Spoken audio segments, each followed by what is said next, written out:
Shedeur, Joe Rico, Mile High Sports Radio. First of all, congratulations. What a fantastic performance by you and your teammates. Can you talk a little bit about some of your feelings pregame, kind of how you thought?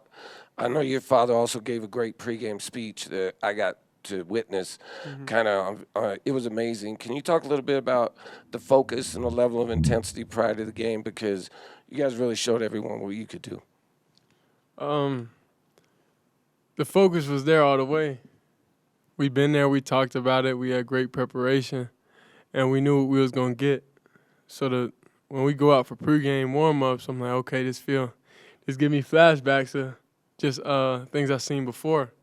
So then we go out there first drive, and I'm like, okay, they not moving different. They not moving way faster than the teams I used to play. So then I'm like, okay, cool.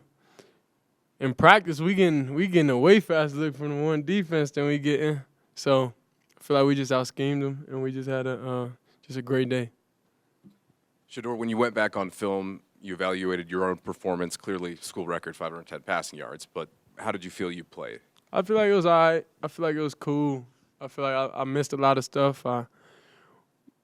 We could have bigger numbers and stuff like that. So it's just like I don't really like – I watched the game. I seen all, like, the bad clips yesterday and stuff like that, and it left a bad taste in my mouth, really, about it. So I'm just motivated to get out there and just have more perfection and just a better game. Hey, Shedeur, Jake Schwanitz, DMVR. Just wanted to ask you, do you think you're the best quarterback in the country? That's a biased question. Of course I think that. I feel like everybody – I think majority of quarterbacks that's competitive are going to think that. So that's just for everybody to decide. But, of course, personally, I feel like that. Shedeur, a lot of you guys are new to Colorado. Do y'all feel like you're really bought into this rivalry week? The weight that comes with it? I mean, what's the weight? All it is game 2 for us. It's just a focus. We already got game 1 out the way. That's behind us. I don't even like talking about it, thinking about it no more. We just got to be on to the next thing. So just a preparation factor. And everybody knows, okay, cool, game 1, that's fine, but we got to move on from that. So it's gonna be more locked in, I'll say, less mistakes. Understand it was our first time playing together and really being in the foxhole with the guys and really understanding I could count on this guy, I could count on the guys around me, I could count on the O-line to be there for me, and really just having that first test with each other, and everybody passed, So it's just time to stop making the same mistakes, and we can't do that again. Edwards Hughes Sports Report. You played a phenomenal game on Saturday. You already know that. But as you look at the tape and kind of see any miscues there, what do you see kind of on the maybe more negative side on how Saturday, like overall performance? Overall performance, I feel like we got to get in and out the huddle faster. We can't be slow getting to the line of scrimmage. We wasted a timeout, and we know at some point that could come back and haunt us, in a game. So we just can't make those simple mistakes. We can't put the ball on the ground. I got to throw the ball away sometimes, can't take negative plays. And just understand, okay, in practice is going to look the same out there.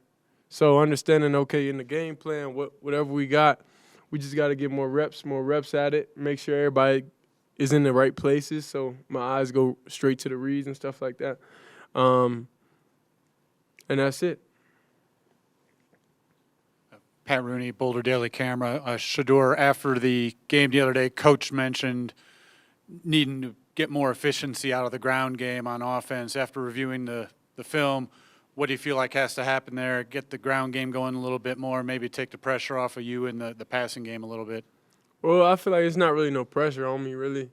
It's like everything we called, it was there. It was just I made the read or I didn't. And that's just something, okay, cool, we got to tighten up. We can't miss certain reads. We can't miss that type of stuff.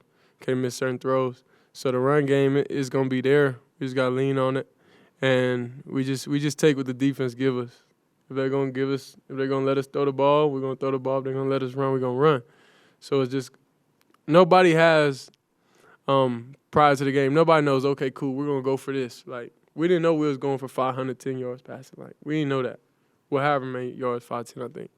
We didn't know that. It just happened. Somehow, somewhere, it just happened. So last time we had that many yards was in the scrimmage, the first scrimmage. So then it was like, dang, we really went 500. That's crazy.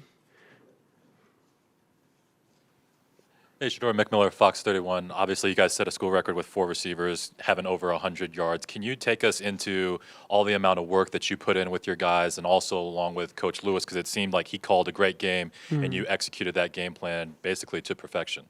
Yeah. It was almost perfection. It wasn't, I missed a couple reads, so that's still haunting me right now, so it's just taking what the defense gives us, honestly, and knowing it's a trust factor with the receivers, knowing that they're going to be in the right places where I need them to be, because we talk about everything. Coach gets mad because I always talk about the one-off situations, like to where you just got to understand they may have just got you that play. That's it. But I like being very detailed and really just having answers for everything the defense does. So just over-preparing, really.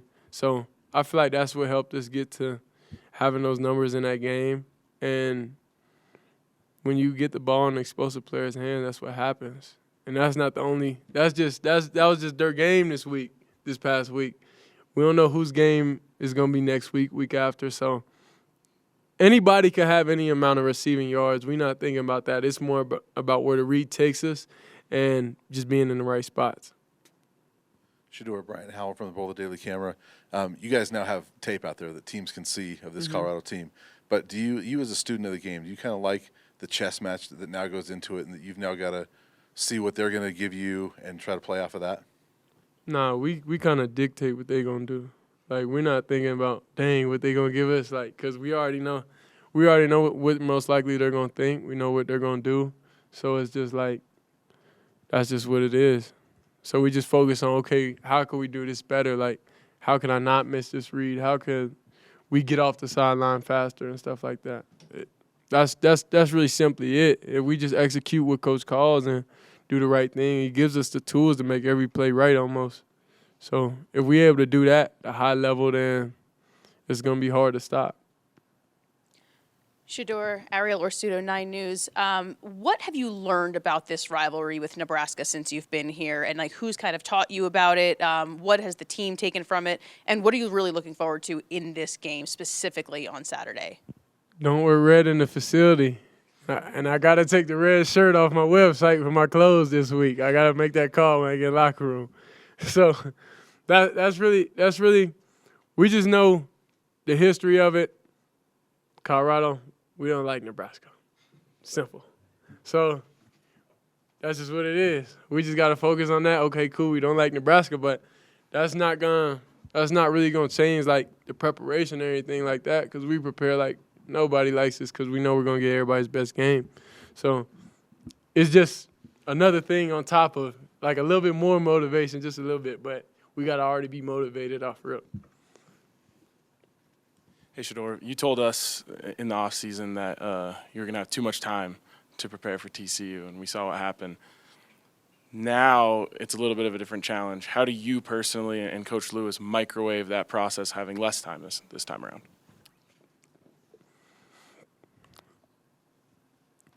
I would say I just understand the scheme. I really like learning and understand, like, the coaches and their schemes and stuff like that. Understand, what trees they come from and stuff like that. So it's really just being a student, knowing this week, okay, cool, we're not going to have as much time as we had. So now a lot of time gets cut out. Like, a lot of time it's more focused on just watching football. Different teams that run the same scheme, different prior games that I played in the past that run a similar scheme, stuff like that, understanding their players and really knowing them intimately. So that's really it. They got a lot of talented players. They got good D linemen. They got good backers. They got good DBs. So it's like just being just understanding what we got on the table, understanding what they got. Hey, Shedeur, Carlos Bryant, DSM. Wanted to talk about the 4th and 2. You were down by 7. What was going through your mind? And how much does your work with Tom Brady impact those serious, stressful moments in the game? All right, I'm going to answer the first question, then you got to ask the second one again. All right, so the 4th and 2, it's like I know everybody. I'm up there. I'm like 4th and 2, dang. So then I know everybody's feeling like, dang, what they going to do right here? And I'm in my head like, dang, it's 4th and 2. But I've been there before, you know, so it's like this is not my first 4th and 2 game on the line situation. So I'm like, okay, execute the play call. That's it. If that ain't there, then extend the play, do something, make it happen. But, like, I'm human too, so how y'all feel, y'all be like, dang, it's 4th and 2, what's going to happen? Like on the 3rd and 16 with Trav, it was like, find a one-on-one, find the best matchup, and put it there, and that's it. So 4th and 2 is like, ain't no way we losing this game. It don't matter what's going on. If the throw ain't there, we going to get it some way, somehow. Like, we're not going out like that. So that's it. And how much did you work with Tom Brady that you were working on impact those situations? It impacts it a lot because 4th and 2, it's not a big pressure situation to me because every down you should treat it the same like it's a high-pressure situation, like games on the line, because you don't know when the plays could dictate the game. You don't know which down, what it could be, interception, fumble, anything like that. So every play is a seriousness it has to me. That's just more serious because, okay, game on the line. But to me, every play is a serious. But working with Tom, it was just talking to him and understanding, okay, how to improve each week. He texted me after the game, don't be satisfied. Like, it's cool. So it was cool hearing from him, knowing he's still watching and stuff like that. But just working with him, it really helped me just understand, don't focus on the good things. We did that. That's night and day. We're going to do that regardless. Focus on the bad things. Focus on the things that we wasn't able to do at a high level.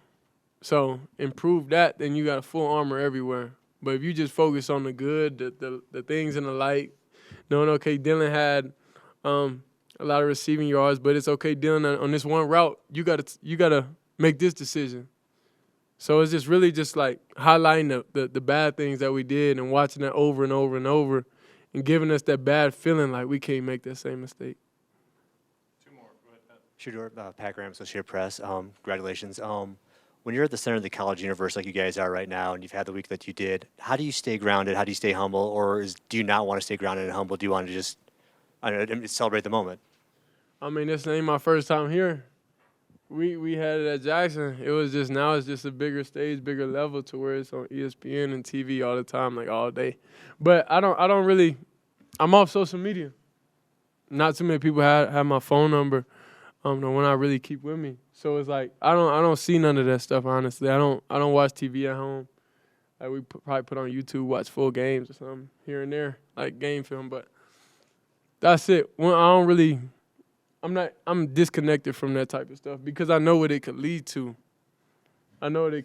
So that's why I always reference like my past because I feel like God put me in a position to where I went through all these trials and everything in my prior years and stuff in college and understand the different situations and everything that I'm going to go through to prepare me for this year. So now it's just regular. I don't really have no feeling towards anything. Hey, Shedeur. Tony Casolo, Buffalo's Wire. You talk about that human element or the motions of the game. Can you give us a little sneak peek? What's going through your mind trying to watch the defense seal the game for you guys last weekend? Really, it's just me talking to the O-line. I'm not watching the defense. I just don't like watching because I feel like when I watch, something may happen, so I just don't watch. So then I just get the guys together and tell them like, hey, bro, we're going to have another drive. We're going to get it, bro. Ain't no way we losing this game. So it's really like a real intimate moment with the O-line, and that's where I feel like that's my highlight of the game is really being able to look those guys in the eyes and know, like, they got my back. And we're all there mentally. We're all there knowing that no matter what happens, we're going to go there, drive down the field, we're going to score. We got to have another one. So however things played out, mentally we was ready. So that's really our main mindset, I'll say offensively, and knowing just no matter what, if they're doing good, if they're doing bad, that shouldn't affect us. We should have the want to score every drive that we can. And if we don't, then we kind of failed ourselves. All right, thanks, sir. Appreciate it.